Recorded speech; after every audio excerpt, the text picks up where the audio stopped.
sign, Aquarius, Gemini, and Libra. Kumusta po kayo guys? Okay, so yan guys, elemental na po yung gagawin natin kasi hectic na ako guys sa oras talaga. Work, tapos client. Parang mas pagod kasi ako guys talaga sa single sign daily. Opo. Medyo siya guys, talaga nakakapagod. Sa totoo lang guys. Tapos yung energy mo guys, talagang madidrain ka. Okay, so tignan natin guys ano bang inyong daily gabay. Daily gabay po. Ayan, daily gabay po ni Air Sign. Aquarius, Gemini, Libra. Gabay, kapalaran po ni Air Sign. Okay. So guys, sa pinapakita sa akin dito travel, may nagagalit ba sa inyo dahil ikaw ay nagbiyahe or pumunta ng celebration? May naghihigpit sa inyo. May event kasi ako nakakita rito guys, maaring na-trigger ang mga ear sign. Ayan, may nagalit. Merong hindi nagustuhan yung ginawa mo. Parang ganon. Or pwede ikaw to guys. Hindi ba nag-update sa inyo yung person mo? Okay, ganon. Hindi na siya guys katulad ng dati. Yung communication guys, nakikita ko parang napuputol siya. Hindi na siya guys tuloy-tuloy. May nakikita ko rito guys parang may napapagod. O yung iba sa inyo guys talagang pagod na pagod ka. Hirap kang gumalaw ngayon. Parang nakikita ko na parang kailangan nyo ear sign na maglaylo muna. Yung iba sa inyo baka high blood kayo. Nagtitik na ba kayo guys ng gamot? Ayan, para guys sa high blood. Para sa high blood. So, siguro guys, ang kailangan nyo rito, iwasan nyo na guys yung mga pagkain na hindi makakabuti sa inyo, no? Lalo na guys, kung usaping health na to, ear sign. Okay, nakikita ko kasi yung pagod nyo rito. Okay. So, yung iba naman dito guys, maring makaka-feel ka ng disappointment dahil sa baka may mag-birthday tapos parang feeling nyo guys, hindi sulit yung nangyari or hindi pumabor sa inyo guys yung mga nangyari. Parang nakikita ko yung stress nyo rito. Okay, so tingnan pa natin guys, additional message.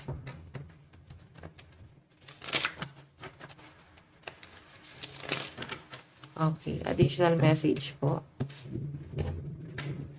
Air sign.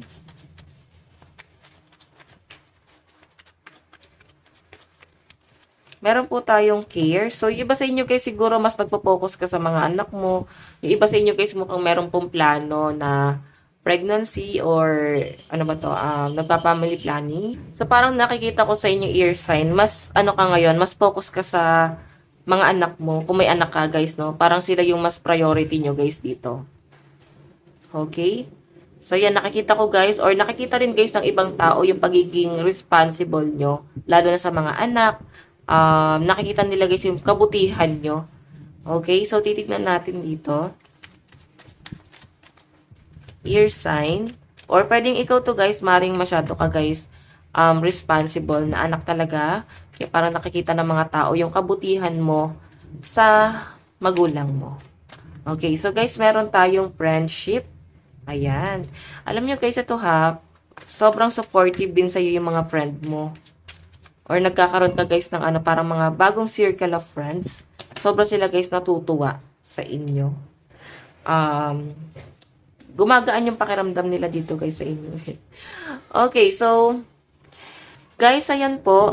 Titignan pa natin, no? Kasi ito, maraming nakasupport sa inyong mga kaibigan or mga pwedeng family guys na tinuring nyo na rin guys na pamilya kasi iba talaga guys yung bonding. Okay, so tignan natin guys, ang lucky number nyo pala is 3, 72, and 58. Pagdating sa love life ni ear sign. Love life po ni ear sign. So yan guys, ingat tayo sa ulan. Mukhang malakas-lakas tong ulan na paparating, no? Humahangin-hangin dito sa amin. Tapos kumukulog-kulog. Okay, pagdating sa love life po ni ear sign, Aquarius, Gemini, Libra. Love life.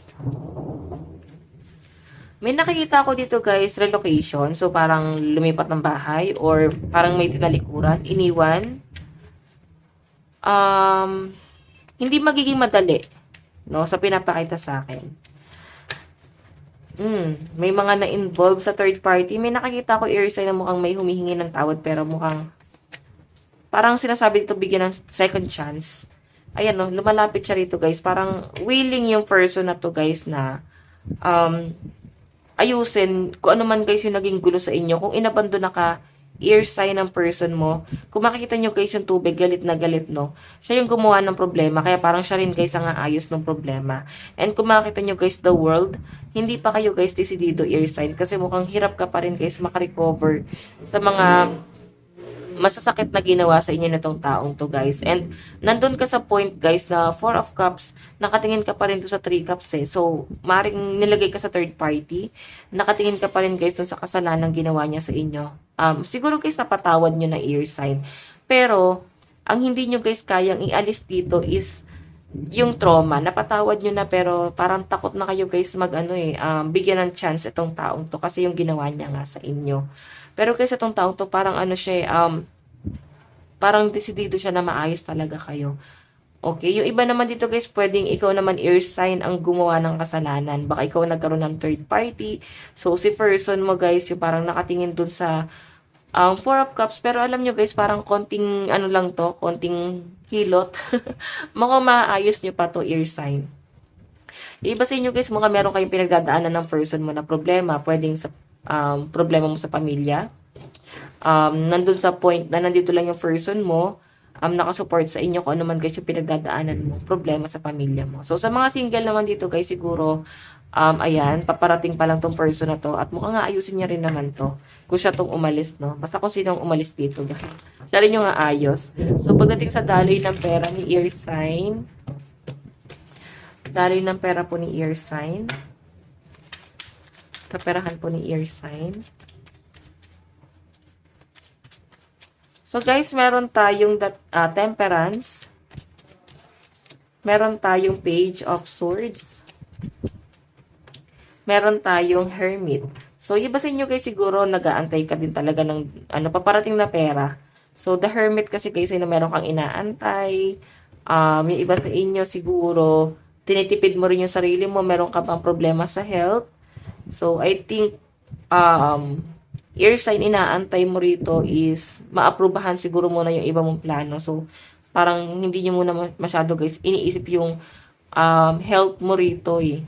Nakikita ko may nagkakasakit dito guys. Okay, so pagdating sa pera nyo guys, ayan, nakikita ko yung pagiging nyo guys, makontrol sa pera. Hindi ka talaga gagastos hanggat hindi naman guys kailangan. Okay? So, meron ako nakita guys pag-a-adjust sa inyo. So, I think yung iba dito, mas nagiging matalino ka na. Okay? Nagiging matalino ka na lalo na guys sa pag-control sa pera. Okay? So, tignan natin guys. Pagdating naman sa inyong trabaho, spirit guide, trabaho po ni ear sign. Meron tayo guys page of pentacles. Meron tayong knight of cups. Meron tayong 4 of pentacles. Okay, so alam nyo guys, ayan, napakaganda nito ear sign. Ang ganda ng opportunity na paparating sa inyo guys.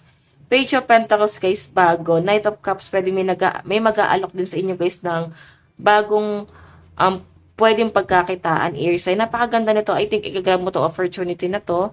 And kung makita nyo guys, mukhang mabubuhayan ka or mabibigyan ka guys ng bagong pag-asa dito sa opportunity na to.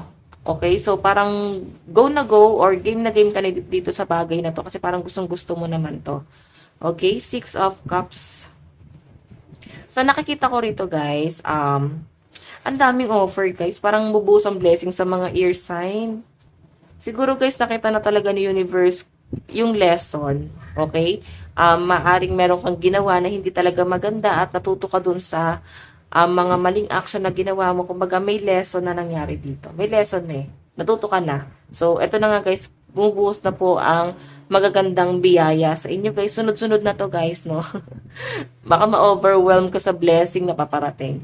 Okay? So, tingnan natin guys, pagdating naman po sa pamilya. Pamilya po ni ear sign. Meron tayong 4 of cups. medyo ano ka lang guys, nahihirapan ka lang talaga kung paano mo ayusin talaga yung relationship mo sa family mo. Knight of Cups, willing ka naman guys talaga na maayos yung relationship mo sa family mo. And parang kailangan lang talaga sila yung umayos eh. Parang ikaw, okay ka na, napatawad mo na kung nagkaroon guys ng conflict. Kasi parang feeling ng mga ear sign guys, parang hindi kayo belong. Hindi kayo belong sa pamilya mo. Nakikita ko yung stress mo dito. Parang nahihirapan ka din guys na hindi ka guys nakakapagbigay siguro sa ngayon. Kasi paparating pa lang yung blessing nyo guys eh. Nalulungkot ka guys na hindi ka makabawi sa pamilya mo. So, alam nyo guys, huwag nyo masyadong i-down yung sarili mo kasi negative energy eh. Ma-absorb mo yan. Okay? Ialis nyo na guys yung mga negative thoughts and yung mga worry mo sa buhay mo. Okay? Tignan pa natin guys, advice, ear sign. Meron tayong speak your world into being. Ayan. So, I think meron ka guys mentor dito. Meron ka daw makakausap. Okay, tignan pa natin. Meron tayong Evil Queen, you deserve sugar, not salt. Diba? Alam nyo guys, ito ha, mas okay pa daw pakisamahan yung mga taong masama yung ugali. Kasi sila talaga yung pure yung intention. Kaya sila naging ganon kasi pwede sa pinagdaanan nila. So, or nasa inyo yan guys, huwag na lang daw kayo guys magbe-base sa panlabas na itsura ng isang tao or kung paano ka guys ititreat, no?